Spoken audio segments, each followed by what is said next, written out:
Maybe we could use a body from an Armour Limitless. And another one. Trouble is, open-wheeled cars have a lot more wind resistance, so not the best for aerodynamics. So here I've got a body from Delta Plastics. This is a Ford FC100.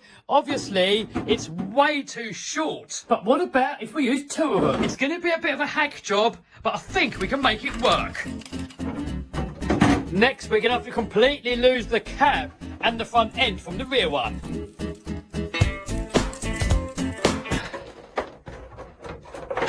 Ow. Man, this stuff's hard to cut.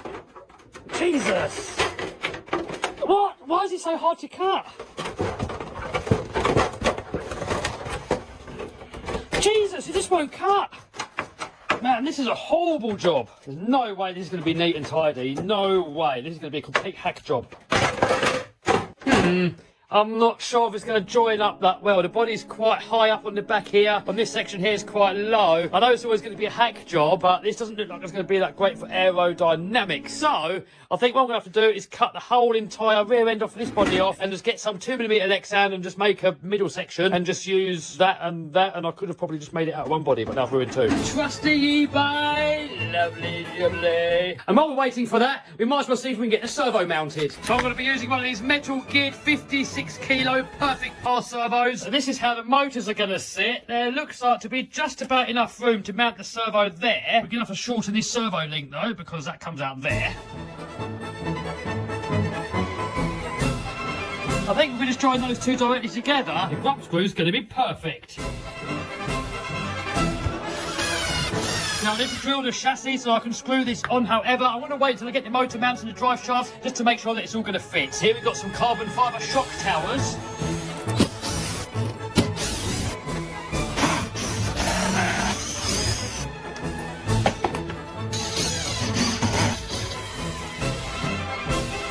Now that we've got the shock tower installed, we can get this Armour Limitless rear wing and it's all going to bolt up.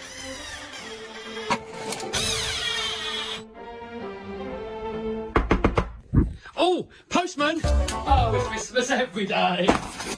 Check this out, guys. More scorched parts. So we got two dual motor mounts. One to go there, another one to go there. We've got front and rear diff lockers, titanium drive shafts, and this special drill bit kit for drilling carbon fibre. Now, I can't fit these yet because I'm waiting for Raz Schifrin from Perfect Pass to make me some custom-made drive shafts. Then we can fit the motors, put the drive shafts in, make sure it all fits in there perfectly before we draw the chassis. The last thing I want to do is drill holes into the chassis only for it not to line up. Four posts!